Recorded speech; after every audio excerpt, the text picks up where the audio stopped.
एक समय की बात है। एक छोटे से गांव में एक पति और पत्नी रहते थे, सम्मन और नेकी।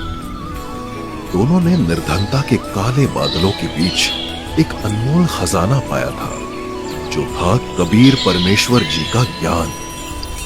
परमेश्वर कबीर जी के ज्ञान से परिचित होकर सम्मन और नेकी उनके शिष्य बन चुके थे।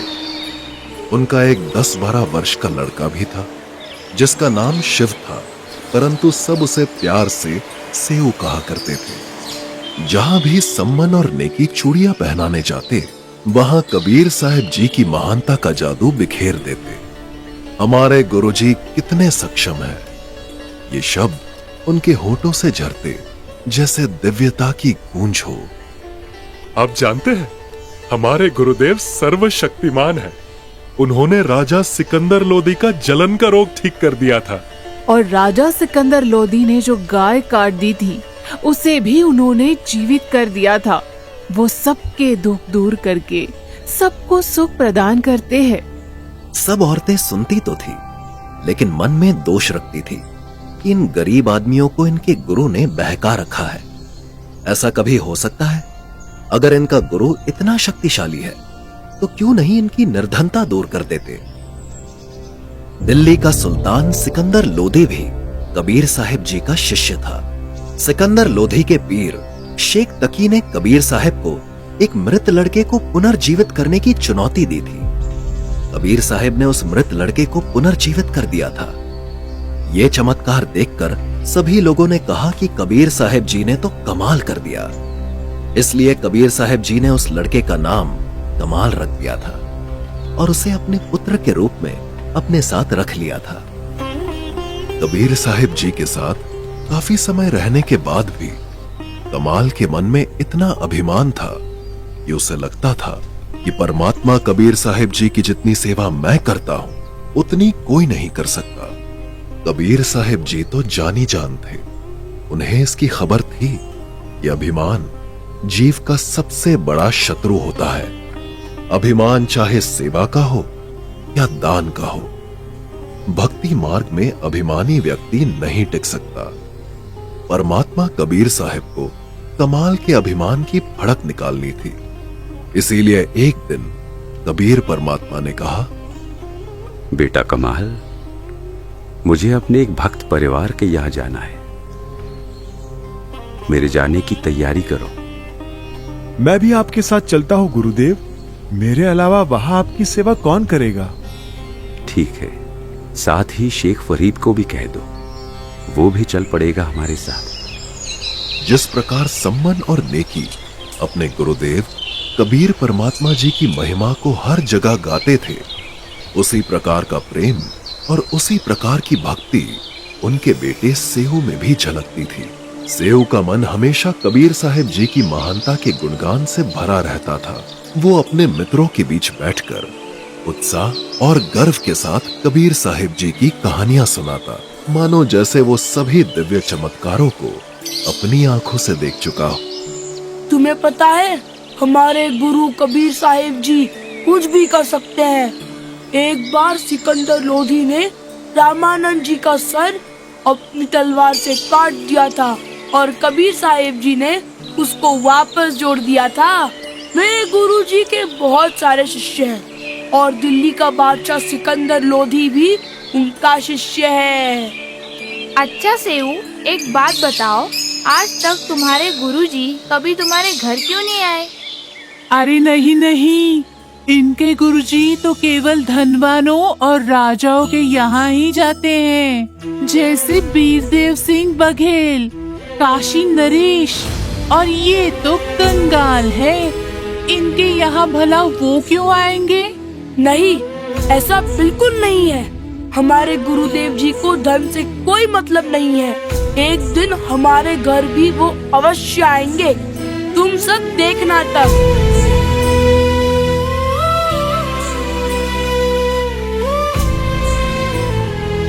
क्या हुआ बेटा सेऊ, इतने उदास क्यों हो आज?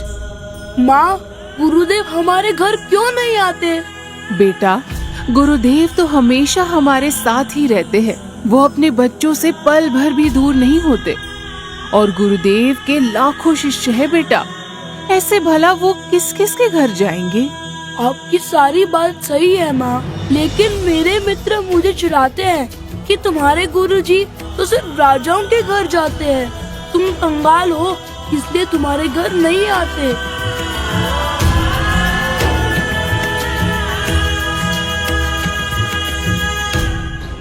सेऊ बेटा, ऐसा विचार अपने मन में कभी भी मत लाना। तुम्हारे मित्र तो अनजान है, पर हम तो अपने गुरुदेव से परिचित हैं। उनके लिए राजा और रंक एक समान है। माँ, मैं जानता हूँ कि गुरुदेव जी राजा और रंक में कोई फर्क नहीं करते, लेकिन यदि एक बार गुरुदेव हमारे घर आ जाते तो सबका मुंह बंद हो जाता।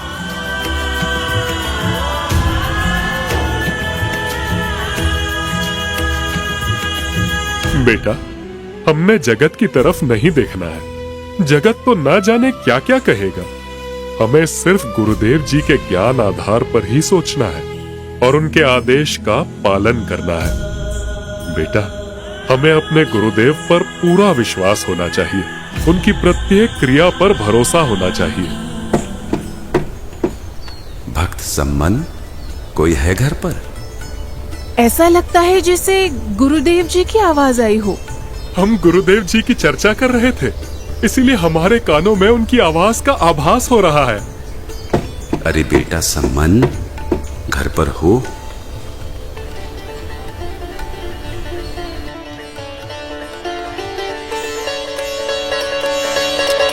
जैसे ही सेऊ ने अपने गुरुदेव की छवि को अपने दरवाजे पर देखा तो उसकी खुशी का कोई ठिकाना नहीं रहा।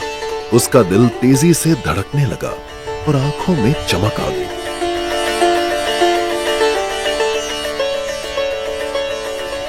उसने सोचा, क्या ये सच है?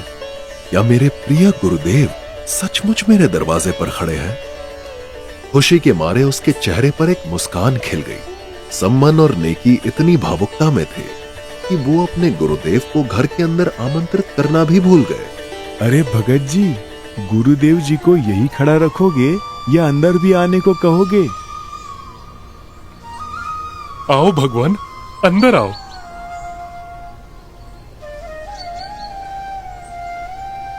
बैठो गुरुदेव जी।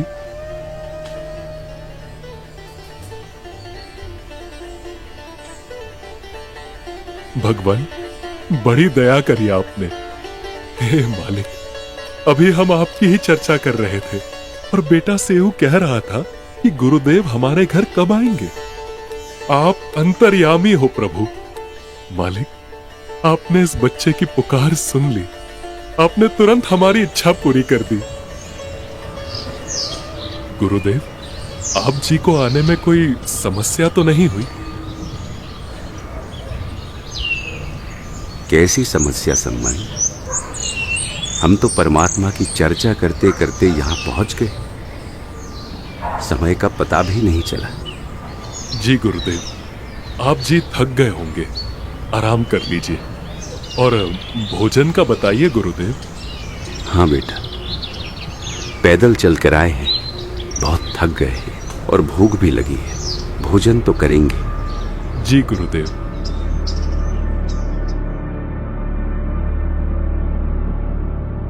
नेकी, भोजन की व्यवस्था करो।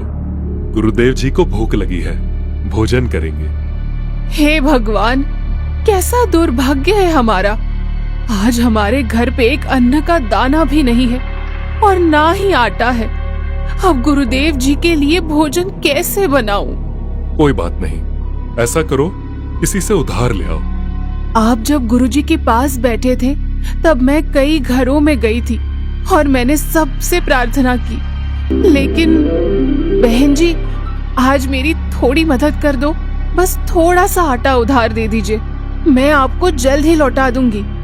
हमारे गुरुदेव जी आए हैं और उनके लिए भोजन बनाना है। अरे तुम्हारे गुरुजी तो भगवान है ना, उन्होंने तो सिकंदर लोधी का रोग ठीक कर दिया था, कमाल कमाली को जीवित कर दिया था। तो तुम्हारे गुरुजी आटा पैदा नहीं कर सकते क्या? उन्हीं को कह दो, वो ही तुम्हारे लिए आटा बना देंगे। बहन जी, मेरी थोड़ी मदद कर दो, बस थोड़ा सा आटा उधार दे दो, मैं आपको जल्द ही लौटा दूंगी। हमारे गुरुदेव जी आए हैं और उनके लिए भोजन बनाना है।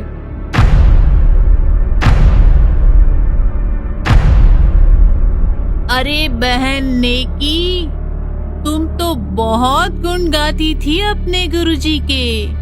क्या तुम्हारे गुरुजी तुम्हें खाने को 2 दाने तक नहीं दे सके? हाँ, सही कहा। आज तो हम में से कोई तुम्हारी मदद नहीं करेगा। देखते हैं तुम्हारे गुरु आखिर कितने समर्थ हैं। इस तरह सबने आटा देने से मना कर दिया। ऐसा करो, ये तुम्हारा दुपट्टा मुझे दे दो, मैं अभी इसे गिरवी रखकर आटा ले आता हूँ। नहीं, मैं ये भी लेकर गई थी, लेकिन ये दुपट्टा भी 1-2 जगह से फटा है। इसी वजह से सबने गिरवी रखने से भी मना कर दिया। हे भगवान, ये हमारे साथ आज क्या बने? पहली बार गुरुदेव घर पर आए और हम उन्हें भोजन तक नहीं करवा सके। सुनो जी, ऐसे रोने से क्या होगा? आप चिंता मत करो, कुछ उपाय सोचते हैं। क्या उपाय सोचेंगे नेकी? कोई उधार नहीं दे रहा है और घर में कोई ऐसा सामान भी नहीं है जिसे गिरवी रखा जा सके। कितना अभागा हूँ, आज घर भगवान आए और मैं उनको भोजन भी नहीं करवा सकता। हे परमात्मा, ऐसे पापी प्राणी को पृथ्वी पर क्यों भेजा? पिछले जन्म में मैं बहुत नीच रहा हूँगा, जो आज कंगाल हूँ। गुरुदेव जी को क्या मुंह दिखाऊंगा मैं? एक उपाय है, आप ऐसा करो, रात्रि के समय सेठ जी की दुकान से 3 सेर आटा चोरी कर लाओ। सिर्फ गुरुदेव जी और भक्तों के लिए ही लेकर आना, बाकी कुछ नहीं लाना।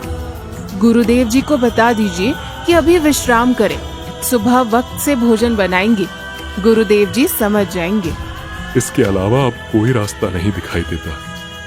ठीक है, मैं कह देता हूँ गुरुदेव जी को। सम्मन बाहर परमेश्वर कबीर साहिब जी के पास जाके भोजन की व्यवस्था सुबह करवाने की प्रार्थना करता है। लेकिन माँ, गुरुदेव जी ने तो बताया था कि चोरी करना महापाप है, और आपने भी यही बताया था कि चोरी करने से पाप लगता है, सारी भक्ति भी नष्ट हो जाती है। तो क्या आज हम चोरी करेंगे तो हमारी भक्ति नष्ट नहीं होगी? बेटा, तुम बिल्कुल ठीक कह रहे हो कि चोरी करना पाप है, परंतु बेटा, हम अपने लिए नहीं बल्कि संतों के लिए ये सब कर रहे हैं। बेटा, यदि गुरुदेव जी इस नगर से भूखे चले गए तो इस नगरी में फिर कभी अनाज नहीं उगेगा, इसीलिए ये करना जरूरी है। चोरी तो चोरी होती है माँ, हमारी भक्ति नष्ट हो जाएगी, हम 84 लाख योनियों में कष्ट पाएंगे। ऐसा मत करो माँ। बेटा, ये नगर के लोग अपने से बहुत छिड़ते हैं। हमने इनको कहा था कि हमारे गुरुदेव कबीर साहिब जी है, जो स्वयं पूर्ण परमात्मा ही पृथ्वी पर आए हुए हैं। इन्होंने राजा सिकंदर लोधी का जलन का रोग समाप्त किया, दरिया में बहते मृत लड़के कमाल को जीवित किया, कब्र से निकाली शेख तकी पीर की लड़की को जिंदा किया। किंतु दुर्भाग्यवश इस बात का ये नगर वाले मजाक उड़ा रहे हैं।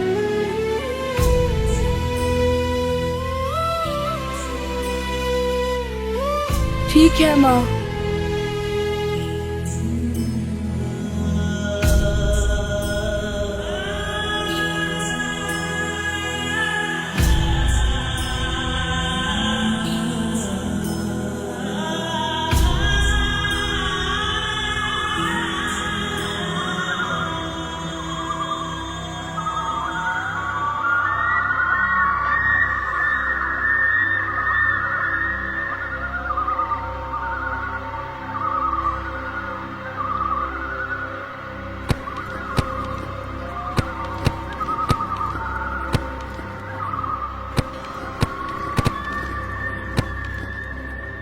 बेटा, तुम बाहर ही रुको, मैं अभी आटा लेकर आता हूँ। रुको पिताजी, सेठ जी की पहुंच राजा तक है।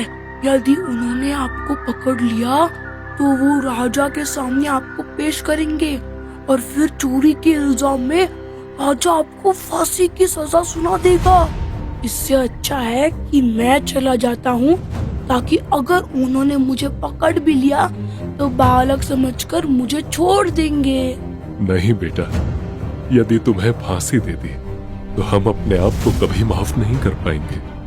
मैं तो बालक हूँ पिताजी। यदि राजा तक बात चली भी गई तो वो मुझे बालक समझकर माफ कर देंगे।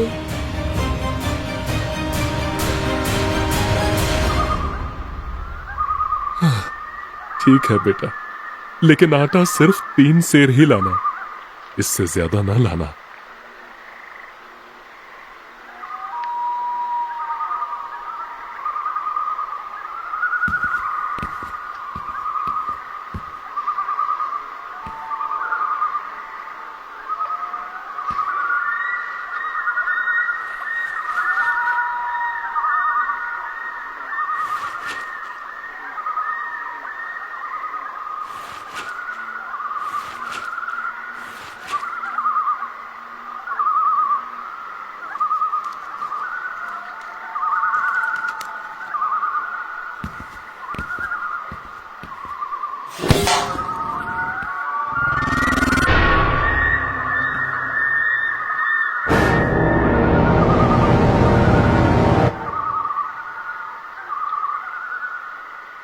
अरे ये क्या?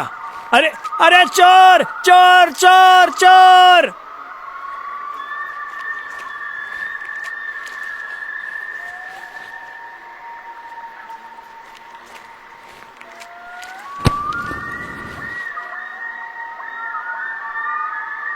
पिताजी, मुझे सेठ ने पकड़ लिया है। आप आटा ले जाओ और गुरुदेव व भक्तों को भोजन करवाना। मेरी चिंता मत करना।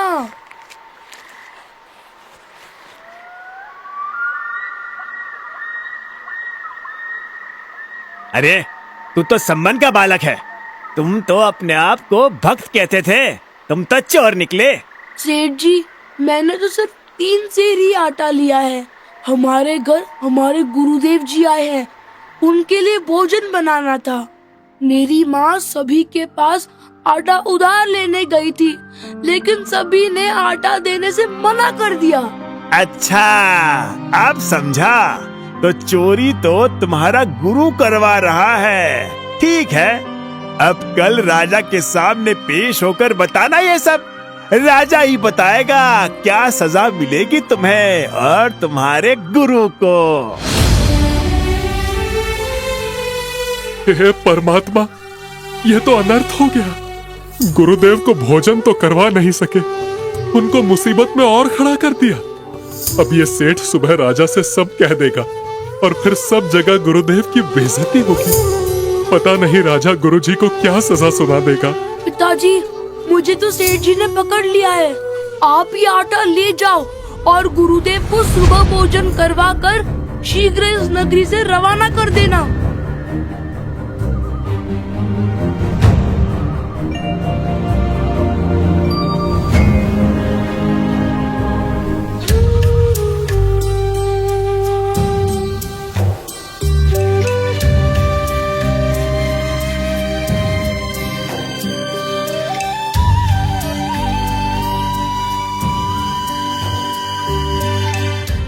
ले आए आटा।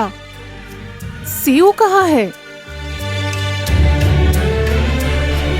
देखिए, सेव को सेठ ने पकड़ लिया है और सेठ कह रहा था कि चोरी तो तुम्हारा गुरु करवाता है। तुमको कल सबक सिखाएंगे। हो सकता है कि कल गुरुदेव जी को भी पकड़कर राजा के सामने पेश करें। अब न जाने क्या होगा। भगवान, ये कैसी परीक्षा की घड़ी आ गई। सुनिए, आप ऐसा करिए, अभी आप वापस जाओ और किसी तरह लड़के का सर काट कर ले आओ, नहीं तो बात बिगड़ जाएगी। सेठ अपने ऊपर हत्या के इल्जाम के डर से किसी को कुछ नहीं बताएगा।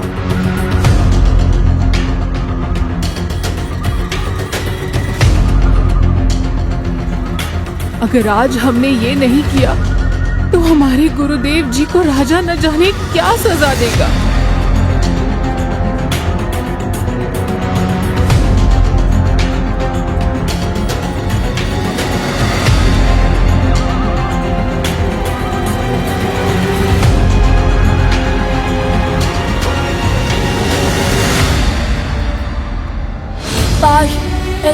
जाए कि पिताजी किसी तरह आके मेरा सर काट कर ले जाए।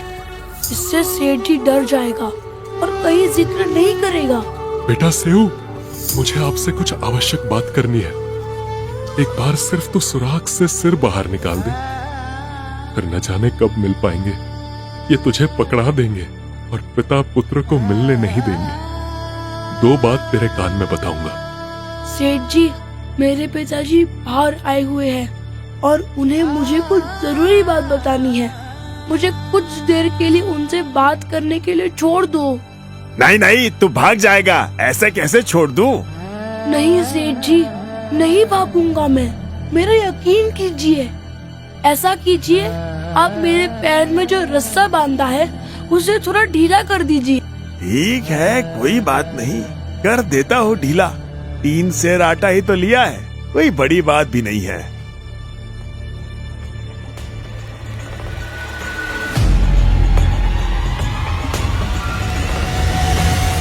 ठीक है, ले ढीला कर दिया, अब बतला ले।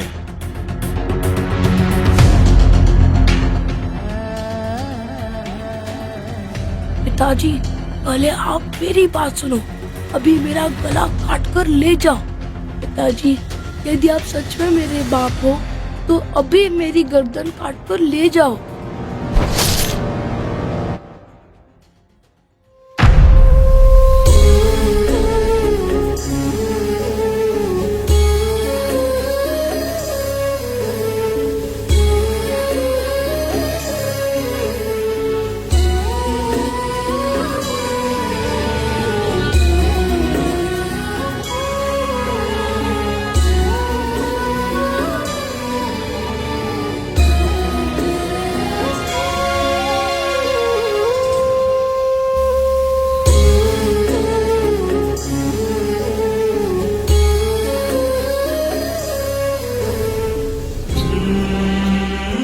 इसको आप अलमारी में रख दो और अब दोबारा जाओ। सेठ जी अब उस शव को अपने घर नहीं रखेगा, कहीं बाहर डाल के आएगा, इस डर से कि कहीं उसके ऊपर हत्या का इल्जाम लग जाए।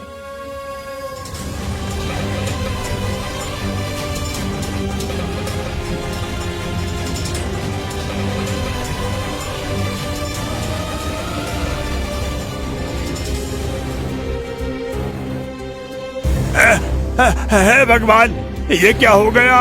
अब कहीं इसकी हत्या का इल्जाम मुझ पर ना आ जाए। मुझे जल्द से जल्द इस शव को कहीं फेंकना होगा।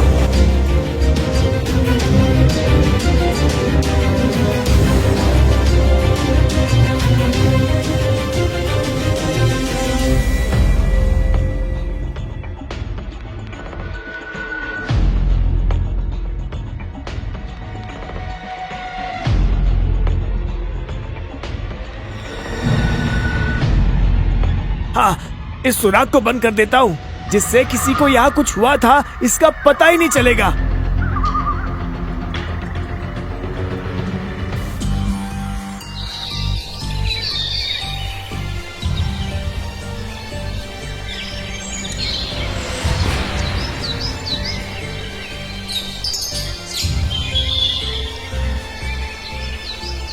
इस सुराख को तो सेठ जी ने पूरी तरह से बंद कर दिया। तो शव कहाँ डाला होगा? जरूर सेठ जी सेऊ के शव को घसीटकर इधर से ही लेकर गया है। मैं इन्हीं निशानों के आधार पर उसके शव तक पहुंच जाऊंगा।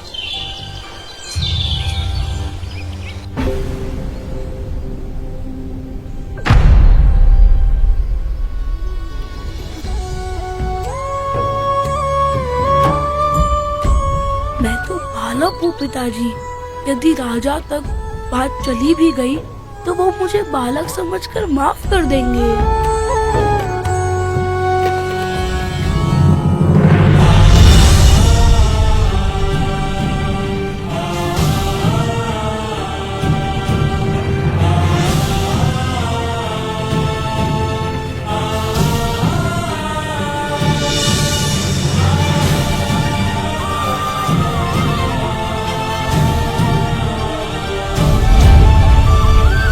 अब जल्दी से गुरुदेव जी के लिए भोजन बनाना शुरू करूं।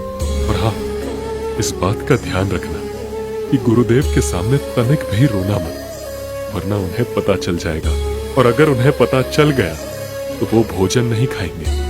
वो भूखे हैं कल की, उन्हें वक्त से भोजन करवा के भेज देंगे। ये सब घटना होते होते सुबह हो जाती है और नेकी उधर से रसोई घर जाके उस कपड़े में लाए हुए आटे से रोटी बनाने लग जाती है। गुरुदेव जी, सुबह हो गई है, आप जी हाथ मुंह धो लीजिए, मैं आप जी के लिए भोजन लगवा देता हूँ। भोजन तैयार हो गया है। ठीक है बेटा।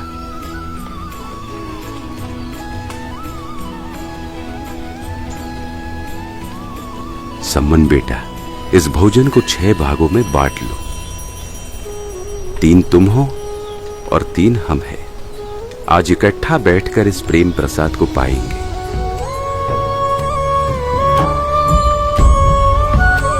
नहीं गुरुदेव, आप आराम से भोजन कर लो, हम तो बाद में खा लेंगे। आप कल से भूखे हैं। नहीं, जैसा मैं कह रहा हूं वैसे करो। आप सब हमारे साथ भोजन ग्रहण करो।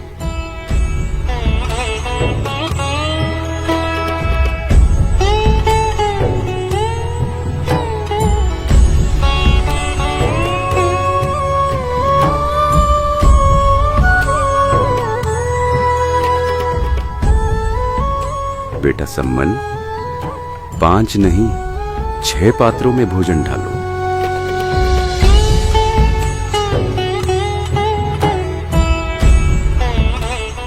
अब गुरुदेव जी जरूर पूछेंगे कि सेव कहाँ है, और अगर गुरुदेव जी से झूठ बोलेंगे तो भी पाप के भागी बनेंगे, और यदि सच बोल दिया तो गुरुदेव जी आज भोजन नहीं करेंगे। अब करे तो करे क्या? अगर गुरुदेव पूछेंगे तो क्या कहेंगे?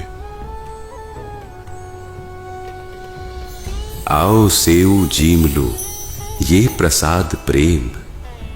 बेटा शीश कटत है चोरों के, साधुओं के नित्य क्षेम।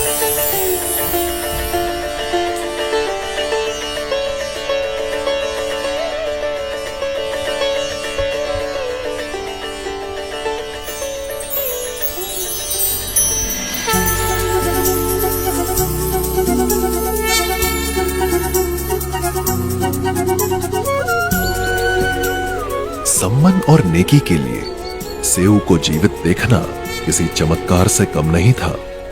वे दोनों बार बार सेऊ की गर्दन पर हाथ फिराकर ये यकीन करने की कोशिश कर रहे थे कि क्या वो वही सेऊ है जिसकी गर्दन तलवार से कटी हुई थी, या फिर ये कोई और है।